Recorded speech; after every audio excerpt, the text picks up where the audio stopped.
Hello guys, എല്ലാവർക്കും ജാനകിയുടെയും അബിയുടെയും വീട് പുത്തൻ പ്രൊമോ വിശേഷങ്ങളിലേക്ക് സ്വാഗതം. അപ്പം ഇന്നത്തെ പ്രൊമോയിൽ നമ്മുടെ അപർണ നമ്മുടെ പൊന്നുവിനെ തലങ്ങും വിലങ്ങും ചോദ്യം ചെയ്യുവാട്ടോ. നീ എവിടെ പോയതാടി, ആരെ കാണാൻ പോയതാണെന്നൊക്കെ ചോദിച്ചിട്ട്. അപ്പോൾ പൊന്നു ആണെങ്കിൽ ആരാ മോള്, നമ്മുടെ ജാനകിയുടെ മോള്.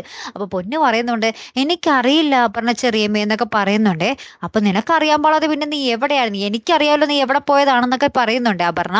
അപ്പം പൊന്നു പറയുന്നുണ്ട്, അപർണ ചെറിയമ്മക്ക് അറിയാമെങ്കിൽ പിന്നെ എന്നോട് എന്തിനാ ചോദിക്കുന്നത് എന്നൊക്കെ പറയുന്നുണ്ട് കേട്ടോ. അപ്പം നമ്മുടെ പ്രഭാവതി ഇത് കണ്ടിട്ട് ചോദിക്കുന്നുണ്ട്, ആ കൊച്ചിനെ തലങ്ങ് വിലങ്ങും ചോദ്യം ചെയ്തിട്ട് നിനക്ക് വല്ല കാര്യം ഉണ്ടോടി എന്നൊക്കെ പറയുന്നുണ്ട്. അപ്പം നമ്മുടെ അപർണ പറയുന്നുണ്ട്, പഠിച്ച കള്ളിയാ, ജാനകിയുടെ അല്ലേ മോള്, ഇങ്ങനെയല്ലേ വരൂ എന്നൊക്കെ പറഞ്ഞ് നമ്മുടെ അപർണ കുറെ പറയുന്നുണ്ട്. അപ്പുറത്ത് നമ്മുടെ ജാനകി നമ്മുടെ അബീനെ വിളിച്ച് പറയുന്നുണ്ട്, നമുക്ക് തമ്പീനെ അമ്മയുടെ മുന്നിൽ ഒന്ന് കൊണ്ടുവന്നാലോ, പെട്ടെന്നുള്ള ഷോക്കിൽ അമ്മയ്ക്കെല്ലാം ഓർമ്മ വന്നാലോ അഭിയേട്ട എന്നിങ്ങനെ ചോദിക്കുന്നുണ്ട്.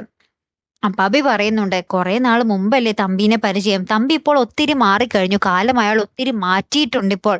അതുകൊണ്ട് തന്നെ അമ്മയ്ക്ക് ഇപ്പോൾ തമ്പിയെ പെട്ടെന്ന് കാണുമ്പോൾ മനസ്സിലാകണമെന്നില്ല എന്ന് അഭി പറയുന്ന ഒരു രംഗങ്ങളും തന്നെയാട്ടോ കൂട്ടുകാരെ. ഏറ്റവും ഒടുവിൽ നമുക്ക് കാണുവാൻ സാധിക്കുന്ന കാഴ്ച, ഇനി തമ്പീനെ എങ്ങാനും നമ്മുടെ ജാനകിയുടെ അമ്മയുടെ മുന്നിൽ കൊണ്ടുവന്നാൽ എന്തായിരിക്കും അവസ്ഥ എന്ന് നമുക്ക് കണ്ടു തന്നെ അറിയണം കേട്ടോ. അപ്പം എന്തായാലും കാത്തിരുന്നതിനെ കാണാം. അപ്പം അടുത്തൊരു വീഡിയോയുമായി വരുന്നത് വരയ്ക്കും ഗുഡ് ബൈ.